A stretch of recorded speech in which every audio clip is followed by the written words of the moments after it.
భద్రాచలం నుంచి మా ప్రతినిధి నవీన్ లైవ్ లో సిద్ధంగా ఉన్నారు మనకు దించడానికి. నవీన్, చెప్పండి. భద్రాద్రి కొత్తగూడెం జిల్లాలో పొంగులేటి అనుచరులు కొంతమంది రాజీనామా చేసినట్టుగా తెలుస్తోంది. ఈ బీఆర్ఎస్ నుంచి కొంత పొంగులేటి వైపు వెళ్లారు. అలాగే ఇప్పుడు పొంగులేటి దగ్గర నుంచి కూడా కొంతమంది రాజీనామా చేసి తిరిగి వేరే దానికి వెళ్లే ప్రయత్నం చేస్తున్నట్టుగా. అసలు ఏం జరుగుతుంది? పొంగులేటికి సంబంధించిన అనుచర వర్గం ఎందుకు సడన్ గా రాజీనామా చేయాల్సి వచ్చిందంటారు? Thank you Sirisha. భద్రాద్రి కొత్తగూడెం జిల్లా వ్యాప్తంగా ఏదైతే పొంగులేటి అనుచరులు కానీ అభిమానులు కానీ వీరందరూ కూడా మూకుమ్మడి రాజీనామాలు అనేటివి ఇప్పుడు ఒక చర్చనీయాంశంగా మారింది కూడా చూడొచ్చు.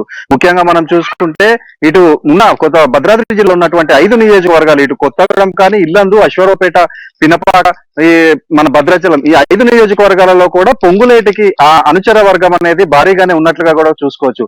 అయితే గత కొంతకాలంగా పొంగులేటి శ్రీనివాస్ రెడ్డికి బీఆర్ఎస్ పార్టీలో సముచిత స్థానం ఇవ్వట్లేదని తన అనుచరుల వద్ద పొంగులేటి అనేక మార్లు కూడా చెప్పిన సందర్భం కూడా చూసుకోవచ్చు. అయితే పొంగులేటి శ్రీనివాస్ రెడ్డి ఎప్పుడైతే ఈ నూతన సంవత్సరం నుంచి బీఆర్ఎస్ పార్టీకి వ్యతిరేక గళాన్ని వినిపిస్తూ తను బీఆర్ఎస్ పార్టీకి వ్యతిరేకంగా తను ప్రతి ఒక్క ఆత్మీయ సమ్మేళనంలో కూడా కేసీఆర్ ని గద్దెదించడం మాత్రమే తన ఒక ధ్యేయమని ప్రతి ఒక్క ఆత్మీయ సమ్మేళనం వెల్లడించిన నేపథ్యంలో కొద్ది రోజుల క్రితం ఇటు జూపల్లి కృష్ణారావు మరియు పొంగులేటి శ్రీనివాస్ రెడ్డి ఇద్దరు కూడా కలిసిన సందర్భంలో ఆ మరుసటి రోజే వీరిద్దరిని కూడా బీఆర్ఎస్ పార్టీ నుంచి సస్పెండ్ చేసినట్లు కూడా అధిష్టానం వెల్లడించింది. ఆ తర్వాత ఏదైతే బీఆర్ఎస్ పార్టీ పొంగులేటి శ్రీనివాస్ రెడ్డిని సస్పెండ్ చేసిన నేపథ్యంలో ఆయన అనుచర గణం అంతా కూడా గత 2-3 రోజుల నుంచి భద్రాద్రి కొత్తగూడెం జిల్లాలో అయితే మూకుమ్మడి రాజీనామాలు చేసిన సందర్భాలే చూసుకోవచ్చు. ముఖ్యంగా మనం ఈ రోజు తీసుకుంటే భద్రాద్రి కొత్త జిల్లా పినపాక నియోజకవర్గానికి చెందినటువంటి పాయం వెంకటేశ్వర్లు అంటే ఈ పొంగులేటి శ్రీనివాస్ రెడ్డి వర్గంలో ముఖ్య నాయకుడుగా ఉన్నటువంటి అదే పినపాక మాజీ ఎమ్మెల్యే పాయం వెంకటేశ్వర్ ఈ రోజు అంబేద్కర్ విగ్రహానికి పూలమాల వేసిన అనంతరం ఈ యొక్క పార్టీకి రాజీనామా చేస్తున్నట్లుగా వెల్లడించారు. అయితే ఈ యొక్క పాయం వెంకటేశ్వర్లు వెంట అదే వర్గానికి చెందినటువంటి అనేక మంది అంటే ఉన్నత పదవులలో ఉన్నటువంటి అంటే చూసుకుంటే మనం మండల అధ్యక్షుల దగ్గర నుంచి సర్పంచ్, ఎంపీటీసీలు, జెడ్పీటీసీలు మరో కొంతమంది కూడా మూకుమ్మడి రాజీనామాలు కూడా చేస్తున్నట్లు వెల్లడించిన సందర్భం అయితే మనం చూసుకోవచ్చు. అయితే ఎప్పుడైతే ఈ భద్రాద్రి జిల్లా వ్యాప్తంగా ఉన్నటువంటి 5 నియోజకవర్గాలలో కూడా ఈ యొక్క పొంగులేటి శ్రీనివాస్ రెడ్డి ముఖ్య అనుచర వనంలో ప్రతి ఒక్క నియోజకవర్గంలో కూడా ఆయన వర్గానికి సంబంధించిన ప్రతి అభ్యర్థిని కూడా ప్రకటించిన సందర్భం అయితే మనం చూసుకోవచ్చు.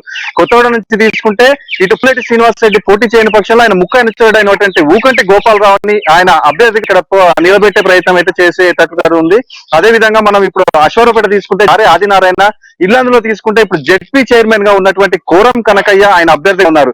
భద్రాచలంలో బీఆర్ఎస్ పార్టీకి సంబంధించి బీఆర్ఎస్ ఇన్ఛార్జ్ అంటే నియోజకవర్గ తెల్లం వెంకట్రావు, ఇటు మనకి పినపాక నుంచి అయితే పాయం వెంకటేశ్వర్లు ఇరువురు కూడా బీఆర్ఎస్ పార్టీలో సముచిత స్థానంలో ఉన్న వ్యక్తులుగానే మనం చూడొచ్చు. వీరితో పాటు ఈ యొక్క పొంగులేటి అనుచర వర్గాలలో ఇటు మనం తీసుకుంటే మువ్వ విజయ్ బాబు కావచ్చు, ఇటు కొంతమంది అంటే చాలా మంది కూడా అధికార బీఆర్ఎస్ పార్టీ నామినేటెడ్ పదవులు కావచ్చు లేదా ప్రజాక్షేత్రంలో గెలిచిన వ్యక్తులు కూడా వీరందరూ కూడా పొంగులేటి శ్రీనివాస్ రెడ్డిని సస్పెండ్ చేసిన నెల ఆయనకు మద్దతుగా ఈ భద్రాద్రి కొత్తగూడెం జిల్లా వ్యాప్తంగా ఉన్నటువంటి ఆయన అనుచర గణమంతా కూడా రాజీనామాల పర్వం అయితే నడుస్తున్నట్టుగా మనం చూసుకోవచ్చు. అయితే ఈ యొక్క 5 నియోజకవర్గాలలో కూడా ఈయన పొంగులేటికి సంబంధించినటువంటి అభిమానులు రోజు రోజుకి అంటే మూకుమ్మడి అంటే వారందరూ కూడా మీట్ లాగా ఏర్పాటు చేసుకొని వారందరూ కూడా రాజీనామా చేస్తున్నామని చెప్పి ప్రకటిస్తారు. ఇది అంతా కూడా ఏదైతే ఇప్పుడు అధికార బీఆర్ఎస్ పార్టీకి ఈ పొంగులేటి శ్రీనివాస్ రెడ్డిపై సస్పెండ్ వేయడం అనేది ఒక ఇంత నష్టం కలిగే ఒక చర్యగా కూడా మనం పరిగణించవచ్చు శిరీష. అలాగే నవీన్, అంటే బీఆర్ఎస్ ఎప్పుడు పార్టీ నుంచి సస్పెండ్ చేసిందో అంటే అంతకు ముందు నుంచి పొంగులేటికి పార్టీ నుంచి సస్పెండ్ చేస్తారు అని తెలుసు. దాని పక్కనున్న ఎవరైతే అనుచరగణం ఉందో అందరికీ కూడా ఆ ఉద్దేశంతోనే పొంగులేటి ఎక్కువగా సీఎం కేసీఆర్ మీద అనుచిత వ్యాఖ్యలు చేయటం కానీ అలాగే ఆత్మీయ సమ్మేళనాలు ఏర్పాటు చేయటం కానీ అలాంటివన్నీ మనం చూస్తున్నాము. ఇప్పుడు సడన్ గా అంటే ఏదైతే సస్పెండ్ చేశారో పార్టీ నుంచి అంటే పార్టీ నుంచి అవతల వాళ్ళు కూడా ఏమైనా సందేశం వచ్చింది మనం అనుకోవచ్చా? అంటే ఇప్పుడు పొంగులేటి శ్రీనివాస్ రెడ్డి అయితే బీఆర్ఎస్ పార్టీ నుంచి సస్పెండ్ కాకరే 2-3 పార్టీలతోటి అయితే అధిష్టానంతో అయితే టచ్ లో ఉన్నట్లుగా కూడా మనం చూడచ్చు. అయితే ముందు అంటే పార్టీ సస్పెండ్ చేయక ముందే పొంగులేటి శ్రీనివాస్ రెడ్డి తనంతట తాను బయటికి వస్తే కొంచెం వాల్యూ ఉండదన్న ఉద్దేశంతో ప్రతి ఒక్క ఆత్మీయులను కూడా దమ్ముంటే నన్ను సస్పెండ్ చేయండి అంటే ఏదైతే మన వైరా నియోజకవర్గం పొంగులేటి శ్రీనివాస్ రెడ్డి ఏదైతే వాళ్ళ అంటే ఈయన ఆత్మీయ సమ్మేళనాలలో భాగంగా అక్కడ ఉన్న నాయకులను కలిసిన సందర్భంలో వైరా నియోజకవర్గంలో కొంతమందిని సస్పెండ్ చేశారు. మొదటగా వైరా నియోజకవర్గంలో కొంతమంది సస్పెండ్ చేసిన నేపథ్యంలో పొంగులేటి శ్రీనివాసరెడ్డి డైరెక్ట్ గా దమ్ముంటే నన్ను సస్పెండ్ చేయండి, నా అభిమానులు కాదు అని డైరెక్ట్ గా ఒక సెటర్ అయితే విసిరినట్టుగా కూడా చూసుకోవచ్చు. అయితే అధిష్టానం కూడా చాలా ఓపిక పట్టినట్లుగా కూడా మనం చూడొచ్చు. అయితే ఎన్నికలు దగ్గర పడుతున్న నేపథ్యంలో ఇటు పొంగులేటి శ్రీనివాసరెడ్డి గలం రోజు రోజుకు పెంచుతూ, అయితే గత కొద్ది రోజులుగా అంటే మొదటి వరకు శ్రీనివాసరెడ్డి ఎప్పుడు కూడా డైరెక్ట్ గా కేసీఆర్ అయితే టార్గెట్ చేసిన సందర్భం అయితే మనం చూడలేదు. అయితే కొద్ది రోజుల క్రితం ఈ పొంగులేటి శ్రీనివాసరెడ్డి కేసీఆర్ ని గద్దెదించడమే ధ్యేయంగా ప్రతి ఒక్క ఆత్మీయ సమ్మేళనంలో కూడా కేసీఆర్ యొక్క అంటే ఈ తెలంగాణ రాష్ట్ర ప్రభుత్వం యొక్క పథకాలను టార్గెట్ గా చేసుకుంటూ దీంట్లో ఉన్న తెలంగాణ రాష్ట్ర ప్రభుత్వాలు అంటే అటు నాయకులు కానీ ఇటు మంత్రులు ఇటు వీళ్ళందరూ చేసే అవినీతిని బయటపెట్టి అదే వాళ్ళ యొక్క ఒక కార్యాచరణగా ప్రకటించిన నేపథ్యంలో ఈ యొక్క అధిష్టానం అయితే పొంగులేటి శ్రీనివాసరెడ్డిని సస్పెండ్ చేసింది. అయితే వీరందరూ కూడా ఈ అనుచర వర్గాన్ని అందరికీ కూడా తెలుసు పొంగులేటి శ్రీనివాసరెడ్డి బయటికి వచ్చారని. కానీ ఆయనంతటా ఆయన రాజీనామా చేసి వస్తాడో లేదా పార్టీ సస్పెండ్ చేస్తుందన్న వేచి చూడన్నది అయితే వీళ్ళంతా కూడా చూశారు. అయితే ఎప్పుడైతే పార్టీ పొంగులేని సస్పెండ్ చేసిందో ఆ మరుక్షణం నుంచి ఈ యొక్క వారి అనుచరణం అంతా కూడా ఈ రాజీనామాలకైతే సిద్ధమైనట్లుగా కూడా మనం చూడొచ్చు. నవీన్, నెక్స్ట్ మనం ఆదిలాబాద్ వెళ్దాం. ఆదిలాబాద్ లో మా ప్రతినిధి జో లైవ్ లో సిద్ధంగా ఉన్నారు.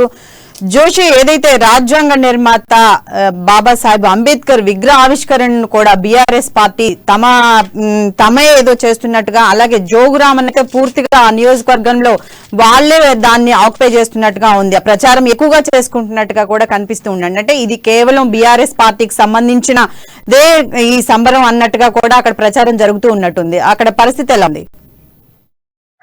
రైట్ శిరీష, ఇక్కడ రాజ్యాంగ నిర్మాత బాబాసాహెబ్ అంబేద్కర్ కు సంబంధించినటువంటి జయంతి వేడుకలు అంటే గతంలో ఉన్నటువంటి ఏదైతే జిల్లా కేంద్రంలో అంబేద్కర్ కూడలి ఏదైతే ఉందో అక్కడ ఉన్నటువంటి స్టాచ్యూను అంటే అభివృద్ధి పనులకు సంబంధించినటువంటి నేపథ్యంలో కొంతకాలం క్రితం తొలగించడం జరిగింది. ఆ యొక్క కూడలికి సంబంధించినటువంటి డెవలప్మెంట్ వర్క్స్ అన్ని పూర్తయినటువంటి నేపథ్యంలో కొత్త విగ్రహాన్ని నిన్ననే ప్రతిష్ఠించడం జరిగింది. ఆ తర్వాత ఈ రోజు జయంతి వేడుకల సందర్భంగా చూసినట్లయితే నిన్న విగ్రహ ఆవిష్కరణకు సంబంధించినటువంటి సంఘటనను ఈ సందర్భాన్ని చూసినట్లయితే ఇటు ఈ విగ్రహ ఆవిష్కరణకు సంబంధించి అంబేద్కర్ విగ్రహావిష్కరణకు సంబంధించినటువంటి ఒక ప్రత్యేకమైనటువంటి కమిటీని ఏర్పాటు చేయడం జరిగింది. అయితే ఈ కమిటీకి సంబంధించినటువంటి ఎవరైతే ముఖ్య వ్యక్తి ఉన్నారో ఆయన బీఆర్ఎస్ కు సంబంధించినటువంటి ఒక ద్వితీయ శ్రేణి నాయకుడిగా మనం ఇక్కడ చూడవచ్చు, కార్యకర్తగా కూడా పరిగణించవచ్చు.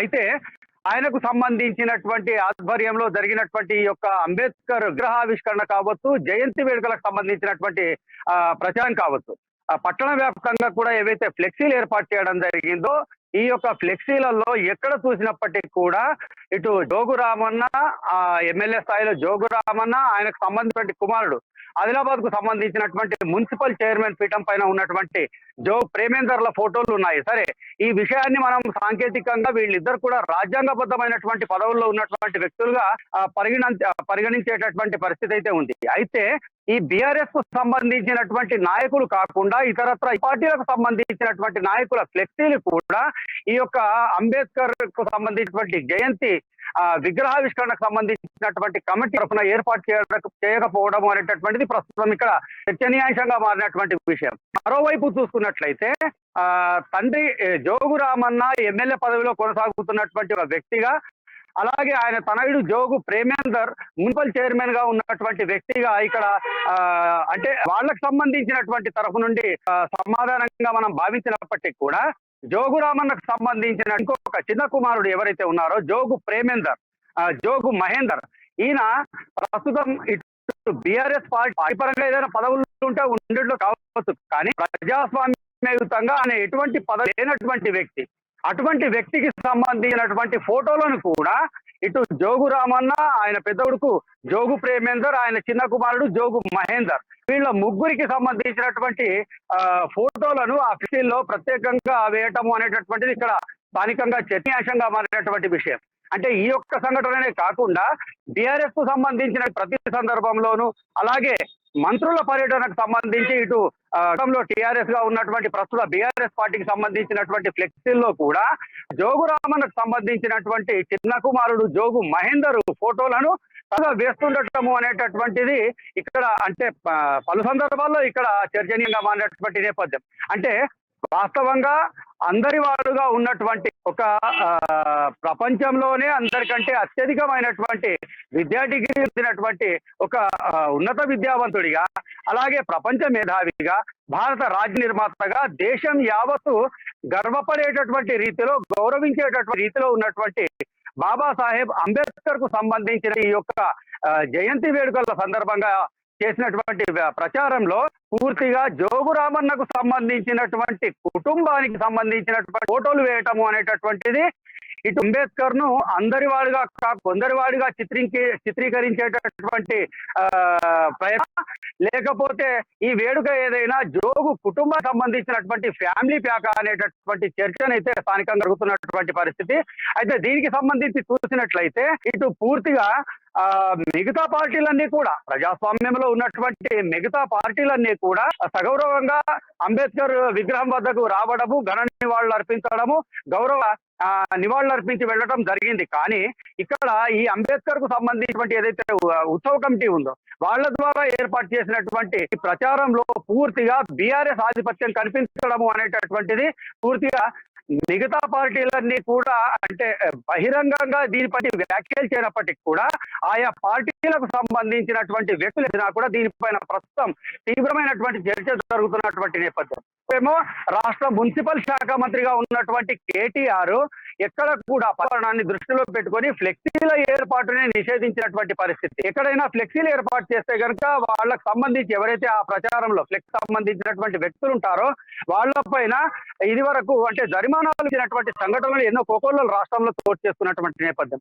అటువంటి పార్టీలో ఉన్నటువంటి జోగురామన్న ఆయన ఆధ్వర్యంలో జరుగుతున్నట్టుగా ఈ యొక్క పూర్తిగా ఆక్యుపై చేసుకోవడం అనేటటువంటిది ఒకటి అభాస్పాలైనటువంటి నేపథ్యం అయితే, పూర్తిగా పట్టణమంతా కూడా ఫ్లెక్సీలతో నింపడం అనేటటువంటిది మా పర్యావరణ ప్రేమికులకు నచ్చనటువంటి విషయంగా చూడవచ్చు. ఇక ఇంకో తరఫున చూసినట్లయితే ఈ యొక్క మహనీయుడైనటువంటి అంబేద్కర్ కు సంబంధించినటువంటి విషయంలో వాస్తవంగా అమ్మా న్యూస్ కూడా అంబేద్కర్ ను సగౌరవంగా గౌరవిస్తుంది. పూర్తిగా ఆయనకు సంబంధించినటువంటి విషయంలో ఎటువంటి అగౌరవమైనటువంటి చర్యలను కూడా అమ్మా న్యూస్ ఎప్పుడు కూడా స్వాగతించదు. కానీ ఈ యొక్క ఇంత గౌరవప్రదమైనటువంటి వ్యక్తి, ప్రపంచమే గౌరవించేటటువంటి వ్యక్తిగా ఉన్నటువంటి అంబేద్కర్ జయంతి వేడుకలను బీఆర్ఎస్ ఆక్యుపై చేయడం అనేటటువంటిది రాజకీయంగా వాళ్ళ దిగజారుడుతనమా లేకపోతే ఇంకోట అనేటటువంటి ప్రశ్నలు తలెత్తుతున్నటువంటి నేపథ్యం. అదే సందర్భంలో ఇక్కడ ఏ కార్యక్రమం జరిగినా కూడా కేవలం జోగురామన్న కుటుంబానికి మాత్రమే అది పరిమితం అనేటటువంటి సరికొత్త చర్చకు దారి తీసినటువంటి నేపథ్యం. Shirisha, right, thank you Joshi. Next మనం కృష్ణమూర్తి దగ్గరికి వెళ్దాం. మా బ్యూరో చీఫ్ కృష్ణమూర్తి లైవ్ లో సిద్ధంగా ఉన్నారు మనకి అందించడానికి. కృష్ణమూర్తి, చెప్పండి, బీజేపీ అయితే కంప్లీట్ గా సౌత్ పై ఫోకస్ చేసినట్టుగా తెలుస్తోంది. ఏపీ తెలంగాణ రెండిట్లో బీజేపీ తన ఆధిపత్యాన్ని పెంచుకోవడానికి అయితే చాలా ఎక్కువగా ప్రయత్నం చేస్తుంది. అందులో భాగంగానే కర్ణాటకలో ఏదైతే కర్ణాటక బాధపట్టింది, కొంతమంది మంత్రుల్ని దానికి సంబంధించి పార్టీ కార్యవర్గం అయితే కర్ణాటకకు పంపించే ఏర్పాటు చేస్తుంది. దీనికి సంబంధించిన డీటెయిల్స్ ఏంటి? Thank you Sirisha. కర్ణాటక ఎన్నికలు ప్రచారం జోరందుకున్న నేపథ్యంలో అక్కడ ఉన్న తెలుగు ప్రజలను బీజేపీ వైపు ఆకర్షించేందుకు వీలుగా బీజేపీ కొంత పావులు కదిపిందని చెప్పొచ్చు. అయితే ముఖ్యంగా రాష్ట్రంలో ఉన్నటువంటి చాలా మంది కీలక, దాదాపుగా 22 మంది కీలక నేతలను ఇప్పటికే కర్ణాటకకు రప్పించుకున్నటువంటి పార్టీ అక్కడి అంటే కర్ణాటక నాయకత్వం వారికి కొన్ని జిల్లాలు, కొంతమందికి నియోజకవర్గాలు, కొంతమందికి ప్రాంతాలు అంటే 2-3 నియోజకవర్గాలు ఇన్ఛార్జిగా ఇచ్చారు. వాళ్ళు అంటే ఇక్కడి నుంచి వెళ్ళినమాట అంటే ఎమ్మెల్యే దుబ్బాక ఎమ్మెల్యే రఘునందన్ రావు కావచ్చు, మహబూబ్ నగర్ జిల్లా మాజీ ఎంపీ జితేందర్ రెడ్డి, బీజేపీ సీనియర్ నాయకుడు నలు ఇంద్రసేనారెడ్డి, అంటే ఇట్లా చాలా మంది వెళ్ళారు ఇక్కడ నుంచి. కొంతమంది అంటే వీళ్ళు వెళ్ళింది ఓన్లీ ఫస్ట్ ఫేజ్ లో వెళ్ళారు. వెళ్ళారంతా. సెకండ్ ఫేజ్ లో మరికొంతమంది రేపు ఎల్లుండి వెళ్లేందుకు అవకాశం ఉన్నాయి. అయితే ఎవరెవరికి ఎక్కడెక్కడ బాధ్యత ఇచ్చారు, ఏ నియోజకవర్గంలో ఇచ్చారు అనే విషయంలో వాళ్ళకు ముందే సమాచారం పంపించి అక్కడ ఉన్నటువంటి అంటే ఓటర్ల జాబితా, భౌగోళిక స్వరూపము, వీటన్ని సంబంధించిన వివరాలను పంపించినటువంటి కర్ణాటక నాయకత్వం అంటే ఇక్కడ తెలుగు ప్రజలు ఎక్కువగా ఉన్నటువంటి నియోజకవర్గాల్లో పంపించారు. అంటే బెంగళూరు మహానగరంలో తెలుగు వాళ్ళు ఎక్కువగా ఉన్నారు. ఆ పరిసర ప్రాంతాలు, బెంగళూరు మహానగరం పరిసర ప్రాంతాలు కూడా కొంత ఎక్కువగా ఉన్నారు.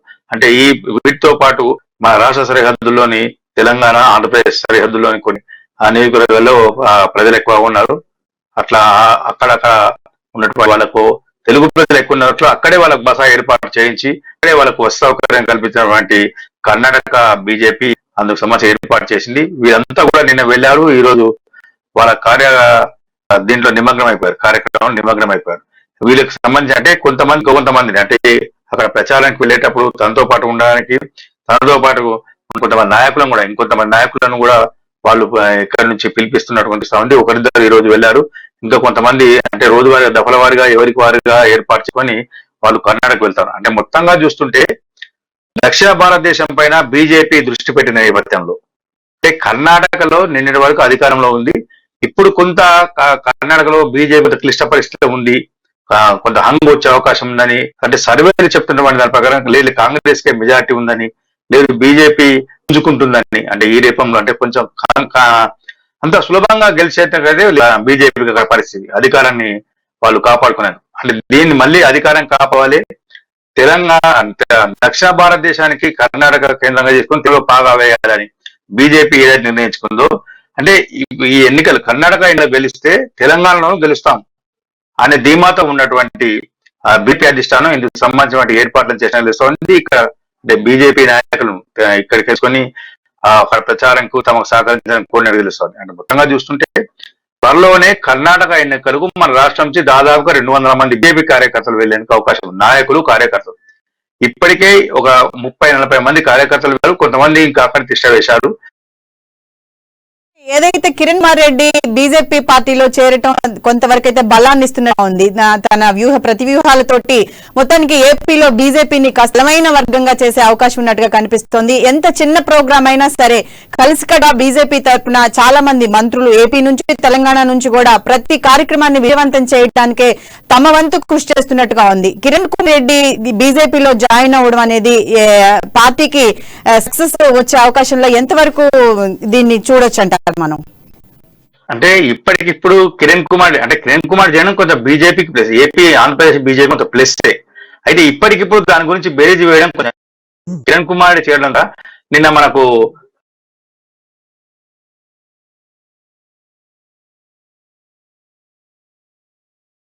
కర్ణాటకలో ఎన్నికల ప్రచారానికి బీజేపీ నాయకులైతే కర్ణాటక బాట పట్టారు. ఎన్నికల ప్రచారం కోసం కర్ణాటకకు పయనమైనట్టుగా వస్తుంది. తెలుగు ప్రజలు అధికంగా ఉన్న ప్రాంతాల్లో మకాం వేశారు లీడర్లు. అక్కడ దక్షిణ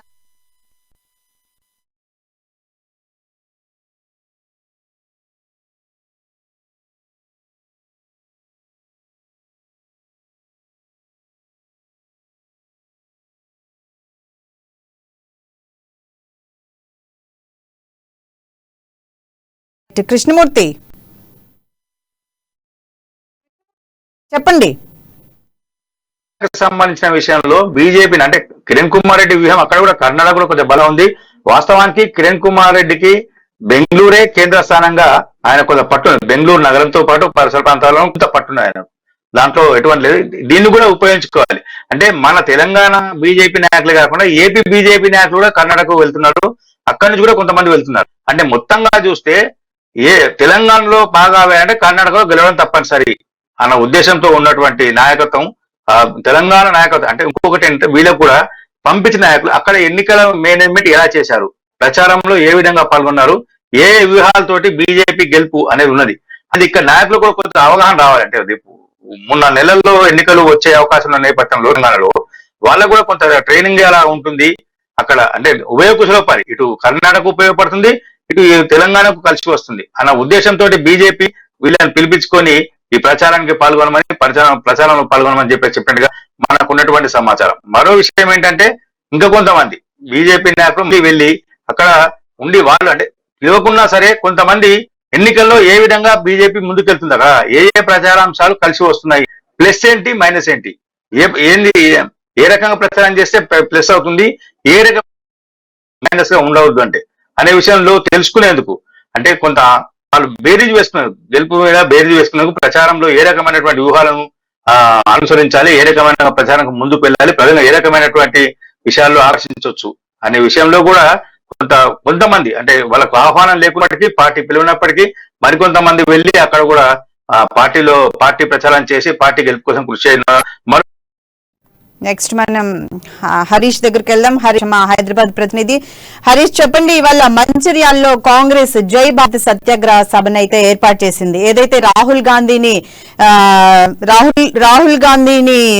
మద్దతుగా ఈ రోజు ఖర్గే మొదలైన కాంగ్రెస్ నాయకులంతా కూడా అక్కడ సభ ఏర్పాటు చేసే అవకాశం కనిపిస్తోంది. ఇంత పెద్ద ఎత్తున తెలంగాణలో ఈ బిఆర్ అంబేద్కర్ విగ్రహ ఆవిష్కరణలో పాల్గొని కూడా మంచిర్యాల సభ ఏర్పాటు చేయడం ఏమనుకోవచ్చు?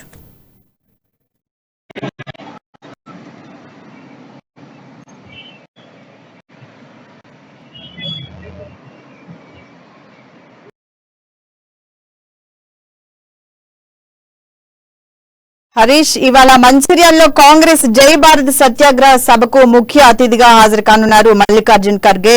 కాంగ్రెస్ తరఫున రాహుల్ గాంధీకి మద్దతుగా చెల్లో మంచిర్యాల సభను ఏర్పాటు చేసినట్టుగా తెలుస్తుంది. ఏదైతే రాహుల్ గాంధీపై అనర్హత వేటు వేశారో దానికి సంబంధించి దక్షిణ భారతదేశంలో తొలి సభను ఏర్పాటు చేస్తున్నట్టుగా కూడా తెలుస్తోంది.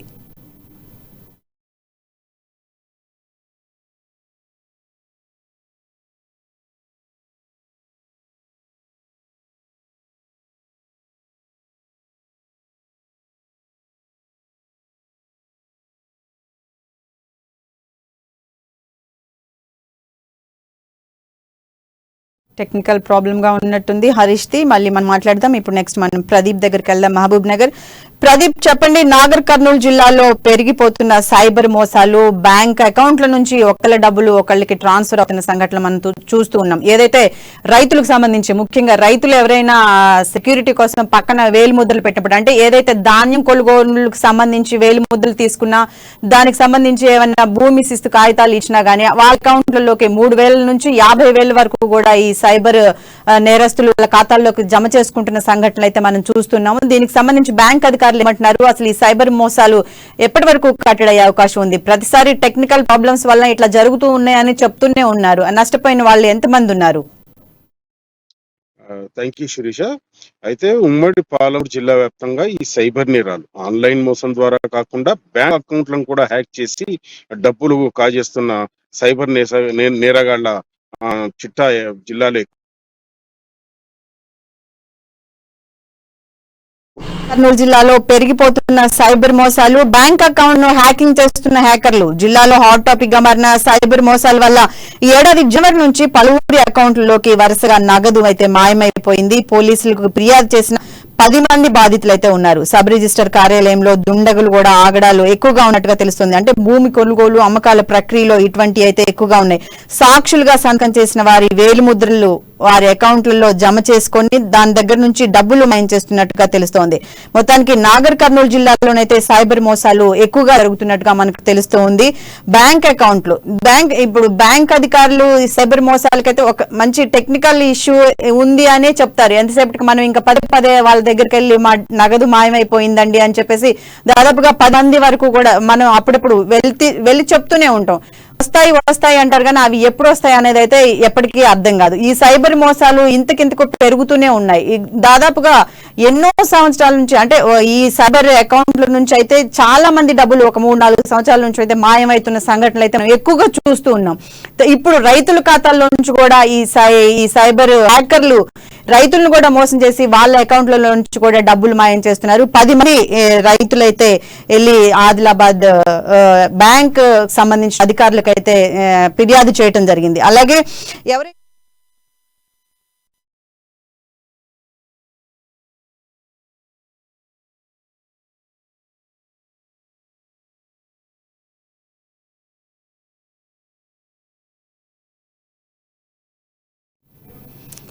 రైట్, మా ప్రతినిధి ప్రదీప్ లైవ్ లో సిద్ధంగా ఉన్నారు. ప్రదీప్ చెప్పండి, నాగర్ కర్నూలు జిల్లాలో సైబర్ నేరాలు అయితే ఎక్కువగా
రిపోర్టర్స్ టైంలో స్మాల్ బ్రేక్ తీసుకుందాం. Stay with us. హోమియోపతి వైద్యంలో దేశవ్యాప్తంగా సంచలనం సృష్టిస్తున్న ప్రముఖ హోమియోపతి వైద్యులు డాక్టర్ దండెపు బసవానందం ఎండి గత 30 సంవత్సరాలుగా ఎన్నో ప్రయోగాలు చేసి హోమియో వైద్యం స్లో కాదు, ఇతర వైద్యాల కంటే ఫాస్ట్ అని సాక్ష్యాధారాలతో నిరూపించి ఎలాంటి వ్యాధులనైనా శాశ్వతంగా తగ్గించొచ్చు అని ప్రజల్లో చైతన్యం తీసుకువస్తున్న Eshwarappa homeo clinic doctor Dandepu Basavanandam MD. Appointment కొరకు ఉదయం 8 గంటల నుంచి సాయంత్రం 5 గంటల వరకు సంప్రదించండి. మా ఇతర బ్రాంచీలు Visakhapatnam, Vijayawada, Rajahmundry, Tirupati, Bengaluru, Chikkadpally, Hyderabad. Phone 9440303179 9849133769. YouTube I doctor Dandepu Basavanandam. Facebook ID Basavanandam Dandepu. అమ్మంటే ఆత్మీయత, అమ్మంటే మమకారం, అమ్మంటే దైవ స్వరూపం. అందుకే మా ఇజం నిజంలా అమా న్యూస్ తెలుగు వార్తా ప్రపంచంలో సరికొత్త సంచలనం.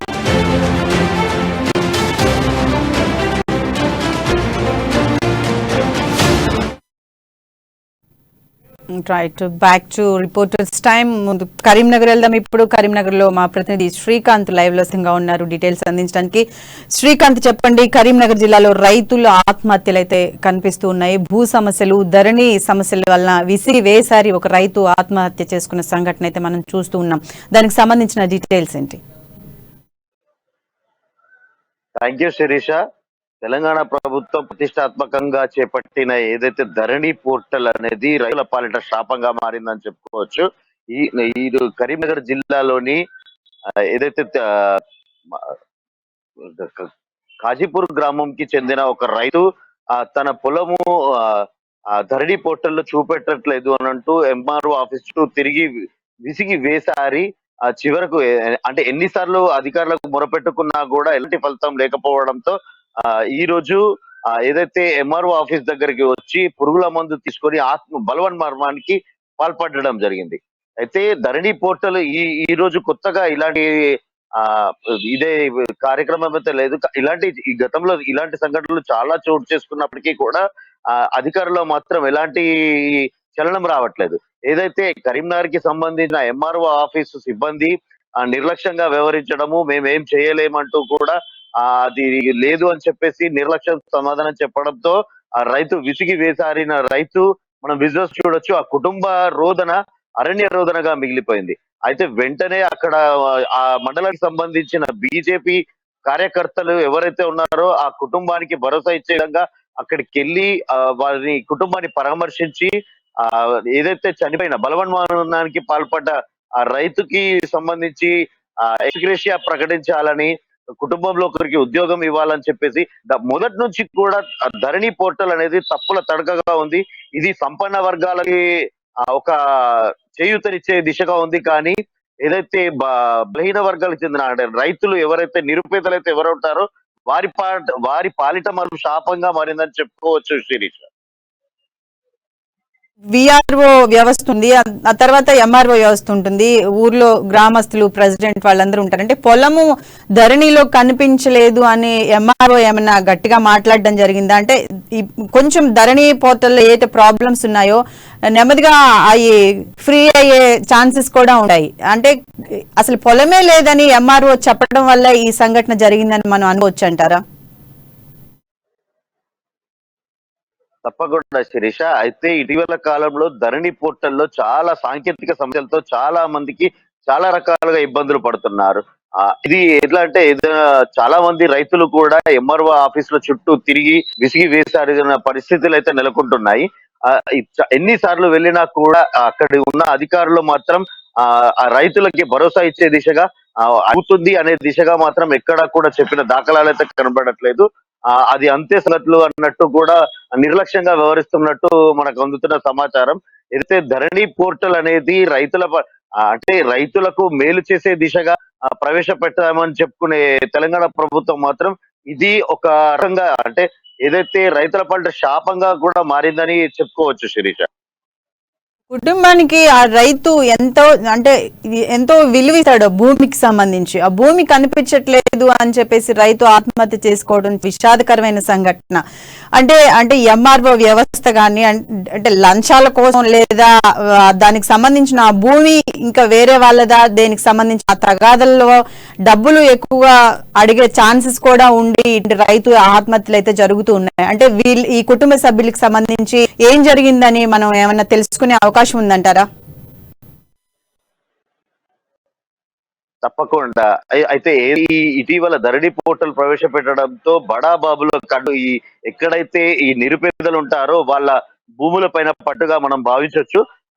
ఏదైతే భూ సమస్య ఉంటుందో ఆ సమస్యను ఆసరా తీసుకుని కొందరు బడా బాబులు ఏం చేస్తున్నారంటే ధరణి పోర్టల్ తలెత్తే సాంకేతిక లోపాన్ని వారికి అనుకూలంగా మార్చి ఆ ఏదైతే రెవెన్యూ సిబ్బంది ఉంటారో వాళ్ళ ఎంఆర్ఓ ఆఫీస్ కి సంబంధించిన సిబ్బంది తను గుప్పిట్లో పెట్టుకుని కొన్ని తప్పుల భూమి బదలాయించడం అనేది చాలా సార్లు జరిగిన సంగతి. ఇలాంటి ఇక్కడ ఏదైతే బలవరణానికి పడుతూ ఉన్నాడో ఇది కూడా అదే చెప్పుకోవచ్చు శిరీష్.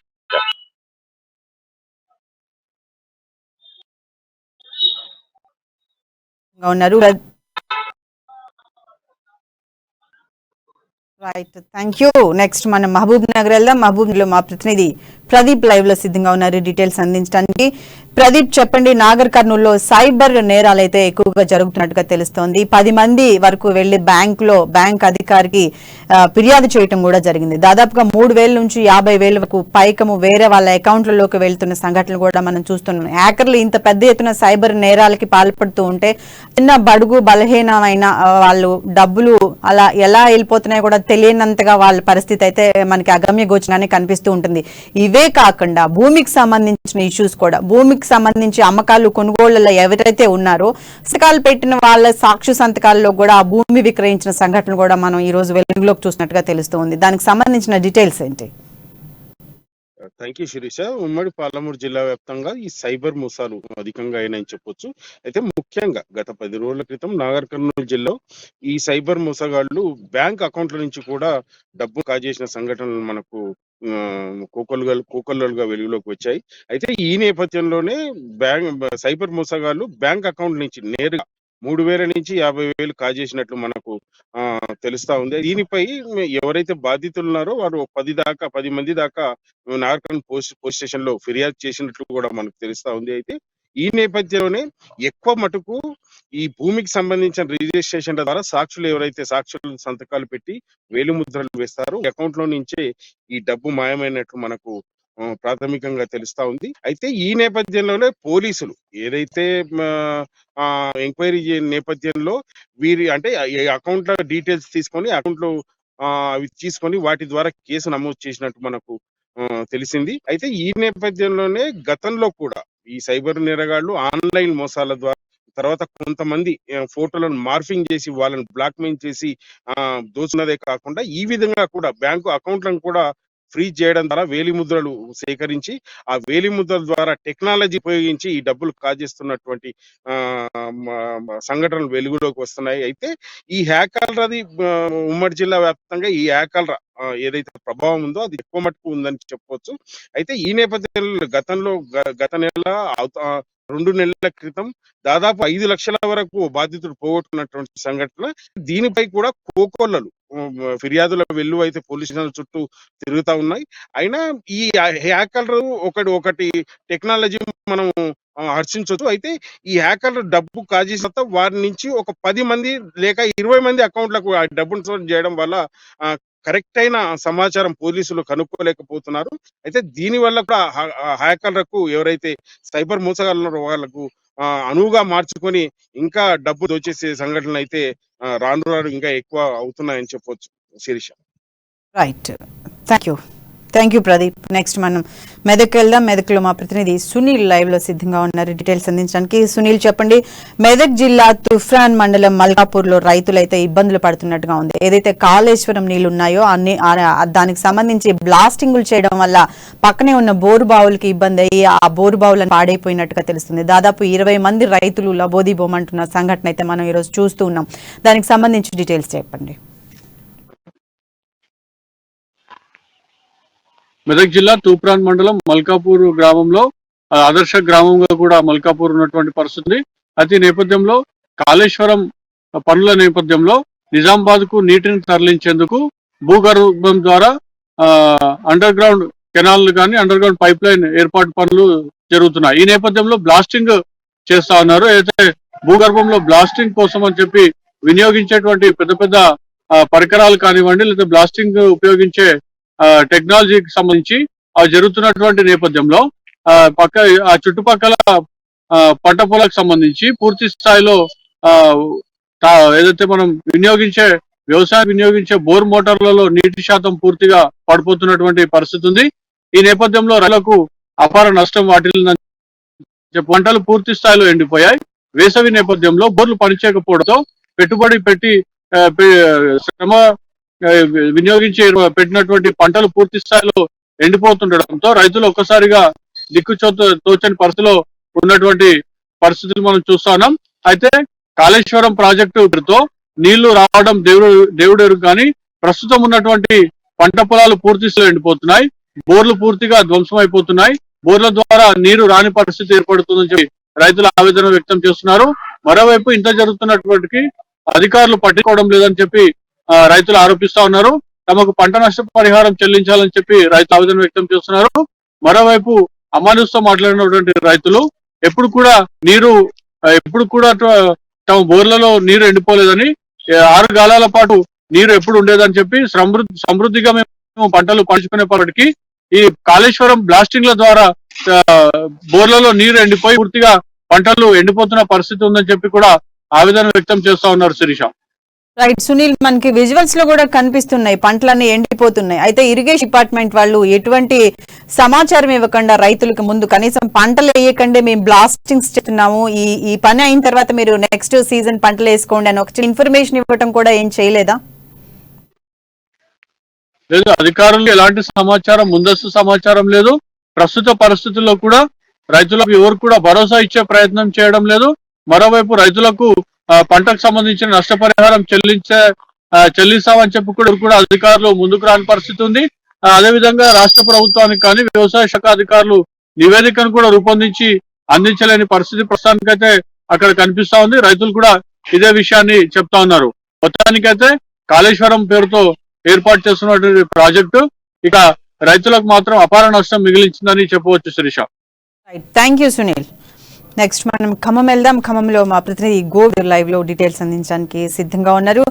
గోవింద్ చెప్పండి, రేణుకా చౌదరి అయితే ఘాటైన వ్యాఖ్యలు చేస్తున్నట్టుగా తెలుస్తోంది మంత్రుల మీద నిన్న జరిగిన సంఘటన దృష్ట్యా. దానికి సంబంధించి బీఆర్ఎస్ ప్రతినిధులు కౌన్సిలర్లు కూడా ఘాటైన వ్యాఖ్యలు చేస్తున్నారు. ఖమ్మం నగర మేయర్ నీరజ అయితే పునకలు నీరజ రేణుకా చౌదరిపై ఘాటైన వ్యాఖ్యలు చేసింది. ఖమ్మం ఆ జిల్లా మా ఆడపడుచులది అని రేణుకా చౌదరి అన్నప్పుడు తాను వెంటనే ఫైర్ అయిపోయి ఖమ్మం జిల్లా మీ ఆడపడుచులు అయితే నువ్వెందుకు ఓడిపోయావు అని ప్రశ్నించడం కూడా జరిగింది. దీనికి సంబంధించి ఇద్దరి మధ్యలో ఉన్న వారు ఏం నడిచిందని చెప్పండి. Thank you Shirisha. ఇప్పుడు ఖమ్మం జిల్లాలో రాజకీయాలు మరోసారి వేడెక్కని చెప్పవచ్చు. ఏదైతే మొన్న జరిగిన కారేపల్లి మండలం చిమ్మలపాడులో జరిగిన బీఆర్ఎస్ ఆత్మీయ సమావేశంలో ఒక సిలిండర్ పేలి దాదాపు 4 మృత్యువాత పడ్డారు. ఈ నేపథ్యంలో చాలా మంది గాయాలైన పరిస్థితి నేపథ్యంలో మాత్రం అది తీవ్ర విషయాన్ని చోటు చేసుకుంది. ఈ నేపథ్యంలో మాత్రం వివిధ రాజకీయ పార్టీలు మాత్రం ఒక్కసారిగా అధికార పార్టీపై మాత్రం విసుకుపోయిన పరిస్థితి. ప్రధానంగా చూసుకున్నట్లయితే నిన్న ఏదైతే కేంద్ర మంత్రి రేణుకా చౌదరి అక్కడ ఘటన జరిగి వాళ్ళని పరామర్శించడానికి వెళ్తున్న నేపథ్యంలో మాత్రం పోలీసులు అడ్డుకొని మాత్రం ఆమెని వెళ్ళనీయకుండా చాలా దాదాపు 3 గంటల వరకు ఆఫ్ చేసిన పరిస్థితి. ఈ నేపథ్యంలో ఆమె మాత్రం ఈ అధికార పార్టీపై మాత్రం విరుచుకుపోయిన పరిస్థితి. ఘాటైన వ్యాఖ్యలు చేసుకుంటూ పోలీసు ఇటు ప్రభుత్వానికి ఒత్తాసు ప్రభుత్వం మమ్మల్ని వెళ్ళనీయకుండా ఎందుకు చేశారని చెప్పి తీవ్రంగా ఘాటు వ్యాఖ్యలు చేసిన నేపథ్యంలో మాత్రం ఈరోజు దాని కౌంటర్గా ఈరోజు ఖమ్మం నగరం మేయర్ కూడా పునకల నీరజ కూడా బీఆర్ఎస్ పార్టీ కార్యాలయంలో కూడా తీవ్రమైన ధ్వజమెత్తారు. ఏదైతే గత 2 సార్లు పార్లమెంట్ ఎన్నికల్లో గెలిచిన రేణుకా చౌదరి ఇక్కడికి ఎందుకు వస్తున్నారని ఓట్లు ఉన్నప్పుడే వస్తుందని చెప్పి కూడా విమర్శించారు. అదేవిధంగా ఇక్కడ జరిగిన ఘటనలో కూడా మా నాయకులు దగ్గర మా ముఖ్యమంత్రి నుంచి ఆర్థిక సాయం 10 లక్షల రూపాయలు 2 లక్షల రూపాయలు ఆర్థిక సాయం చేసుకుంటూ కూడా జిల్లా మంత్రి అయిన ప్రధాన పువ్వాడ అజయ్ కుమార్ కూడా దగ్గరుండి పువ్వాడ ఎంపీ నామేశ్వర కూడా దగ్గరుండి వాళ్ళకి సహాయం చేస్తుంటే ఈమె వచ్చి మాత్రం అంటం కూడా చాలా దారుణమని, ఏదో ఓట్ల కోసం వచ్చి మాపై వ్యాఖ్యలు చేయడం సరికాదని, 2 సార్లు గెలిచిన పర్యాటక శాఖ పనిచేసిన కూడా ఇక్కడ ఒరిగిందేమీ లేదని ఘాటనగా గెలిచి దాదాపు 10 మంది కార్పొరేటర్తో అప్పుడు మేయర్ కూడా ఒక మహిళతో ఇంతమంది మహిళలు కూడా విరుచుకుపడడం అనేది ప్రధానం చూసుకోవచ్చు. ఒకవైపు అంబేద్కర్ జయంతి నేపథ్యంలో ఈ రోజు మాత్రం తీవ్ర స్థాయిలో మాత్రం ఇటు కాంగ్రెస్ సంబంధించిన సీనియర్ నాయకులైన రేణుకా చౌదరి మీద మాత్రం ఇటు బీఆర్ఎస్ నాయకురాలు మాత్రం తీవ్ర స్థాయిలో పట్టడం మాత్రం ఇప్పుడు చర్చనీయంగా మారిన పరిస్థితి. ఈ నేపథ్యంలో మాత్రం ఖమ్మం జిల్లాకు ఎప్పుడైనా సరే ఖమ్మం జిల్లాను గత 2 పర్యాలు కూడా గెలిచి కూడా పువ్వాడ అజయ్ కుమార్ నాయకత్వం వహిస్తున్న నేపథ్యంలో మాత్రం ఇటు పువ్వాడపై తీవ్రమైన నిజామాబాద్ లో మా ప్రతినిధి శ్రీకాంత్ లైవ్ లో సిద్ధంగా ఉన్నారు డీటెయిల్స్ అందించడానికి. శ్రీకాంత్, చెప్పండి, నిజామాబాద్ లో ఎండలు ఉండిపోతున్నట్టుగా తెలుస్తుంది, వరుసగా అత్యధిక ఉష్ణోగ్రతలు నమోదవుతున్నట్టుగా తెలుస్తుంది, దాదాపుగా 40 డిగ్రీలకు పైగా ఉష్ణోగ్రతలు అక్కడ నమోదవుతున్నట్టుగా తెలుస్తుంది. అక్కడ ప్రజలకు తాగటానికి మంచినీళ్ళ సౌకర్యము అధికారులు కల్పిస్తున్నారు, అక్కడ డీటెయిల్స్ ఏంటి?